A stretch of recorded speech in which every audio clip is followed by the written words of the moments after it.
Знаеш ли, тук имаме още една такава... Днеска ровейки се, говорейки се.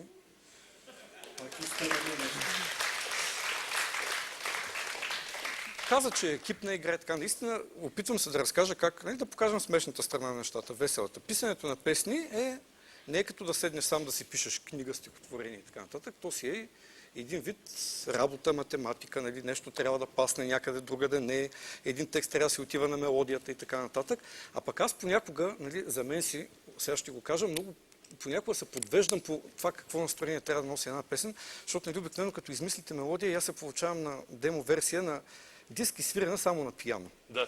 И тъй като сега аз нямам някакво дълбоко музикално образование, разсъждавам по-елементарно в музикален план, като чуя някой да пее само с пиано, ми става едно такова по-отнесено, по-лирично и така нататък. Да. И сега бях написал така на една песен, която слава Богу получи друг много по-добър текст и стана така популярна. Аз бях написал един друг, който пък нали, вече вие като хора, които разбират я направихте по друг начин, дадохте и мелодия, на която тя си пасна със смисъла. Само, че... Да, значи това е един вариант, който беше писан по мелодията на песента. Дали па не беше и без тебе? Сега не мога да се сета. Може ли? И без теб. Не дей, моля, Георги, никога като мангал не дей да пееш. Значи, само че чакай, искам първо да го вижда, да решим дали да го покажа още. Значи, това беше писано първо по тая мелодия. Разбираш ли? Ако ще се излагаме, по-добре да не го правим. Но ако няма да се изложим много, а пък ако такова, аз ще поема цялата отговорност. Разбираш ли? То си е... Как беше мелодията на това, бе? Виж колко лирично е било. И после какво се получи от този замисъл, само като си помислят. После?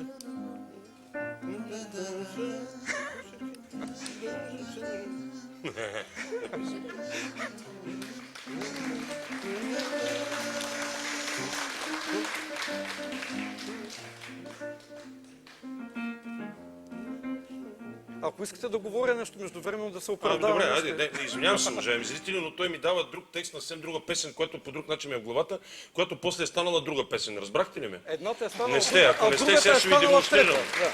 Виж сега как се получа. Написах ти 100 SMS-а, а ти един дори не си.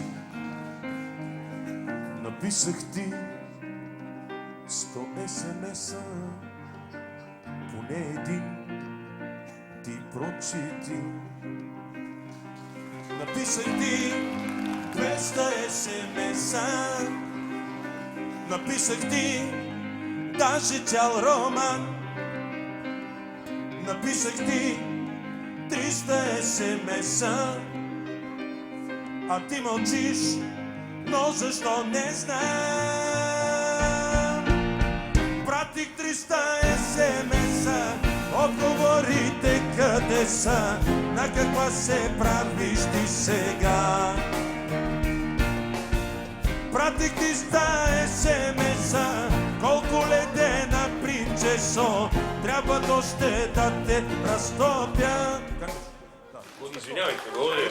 Виждаш ли понякога кака песните, самите текстове имат късмет. А после стигна пространство тази песен по друг начин.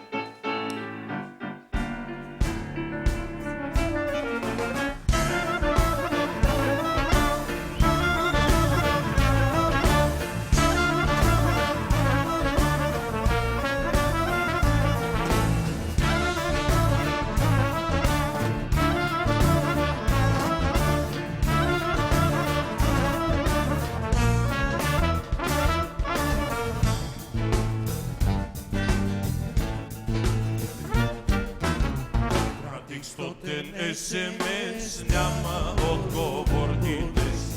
И не знам защо мълчиш, до кога ще ги броиш.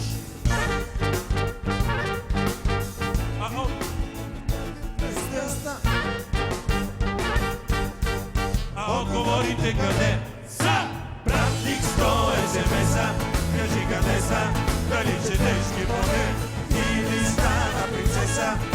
се правиш така, каква ли не.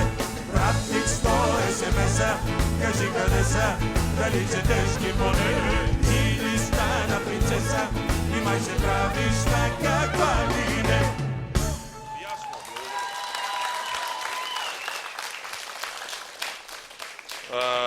Да, ето това е интересна размяна между другото на текстове. Това показва, че текста не живее сам за себе си. Нали? Той трябва да си намерим. А и трудно се и намира в тетрадката. На 63-та страница. Да, Нещото...